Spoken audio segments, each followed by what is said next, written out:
Magandang umaga po ulit sa inyo, Attorney Francis. Magandang umaga muli, Ka Daniel. Ayan, sir, maraming salamat po ulit sa pagpapaunlak sa amin dito sa 13 Morning sa IBC 13. And sir, balitaan nyo naman po kami, ano po ba yung napag-usapan sa pulong ninyo with DOE, pati po ng Meralco nitong mga nakaraang araw? Oo, yung aming pagpupulong nung isang araw, ito ay nakafocus doon sa maaaring gawin upang mapababa ang singil, lalo na ng Meralco. Kasi ang Meralco ang may pinakamalaking prangkisa at marami ang apektadong consumers. Sa tuwing nagtataas ng singil ang Meralco, lalo na doon sa kanyang generation charge. At tiningnan ng Department of Energy sa pamumuno ni Secretary Garin yung trend ng singil ng Meralco at yung kanilang forecast para sa mga susunod pang buwan.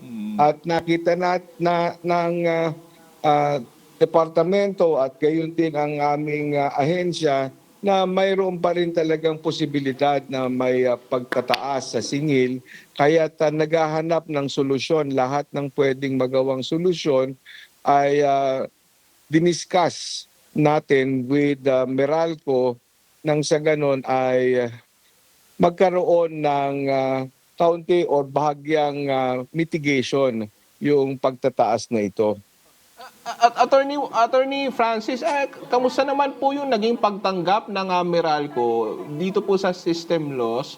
At saka I'm sure nabasa or napanood nyo po yung pahayag po ni Meralco Chairman and CEO Manny Pangilinan na masyadong mabigat kung yung power industry players daw ang sasalo sa system loss charges.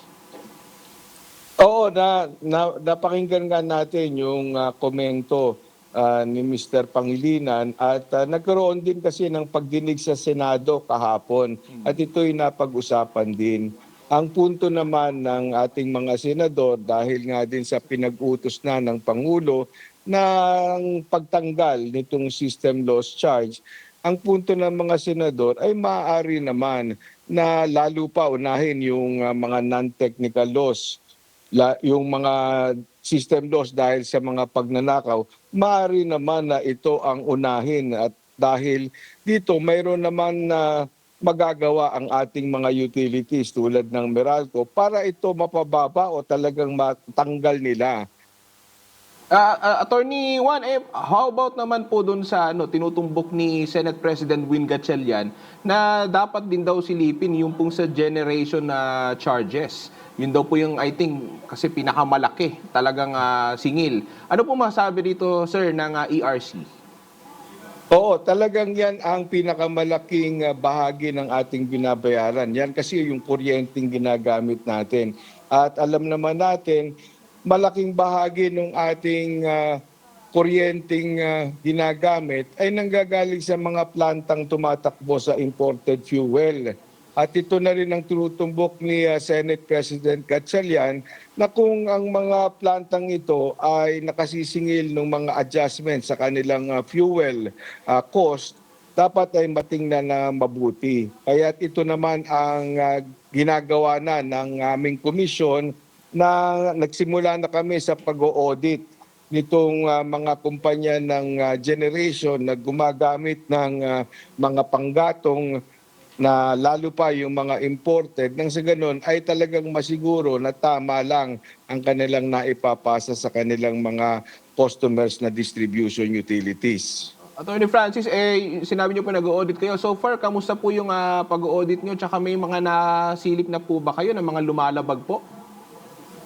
Sa ngayon ay nagsisimula pa lang tayo. So sa loob naman ng mga 1 o 2 buwan, mayroon na kami mga preliminary findings doon sa mga una naming gagawing mga pag-audit na distribution utility at generation company. At siguro sa puntong yon ay makakapag-ulat ako kung anong aming mga findings. Sir, pag may lumabag na distribution company, ano pong pwede mangyari sa kanila, sir?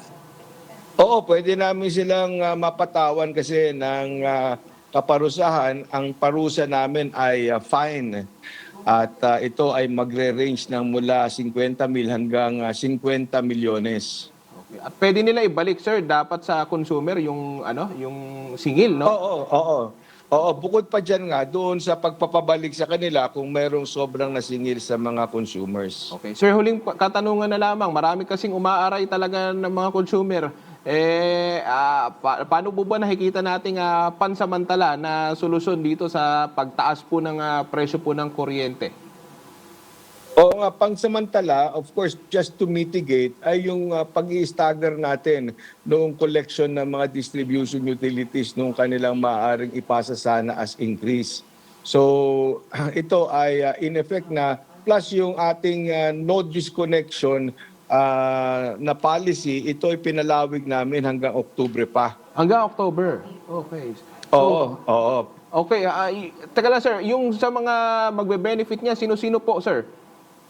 Lahat naman ng mga customers ng ating utilities, kung hindi sila makabayad on time sa kanilang bill, sila ay hindi mangangamba na mapuputulan agad dahil hindi pinagbawal muna natin sa mga utilities na magputol dahil lang sa hindi pagbabayad on time ng ating mga consumers. Okay. So, lahat yan, sir, kahit Meralco, tama po ba?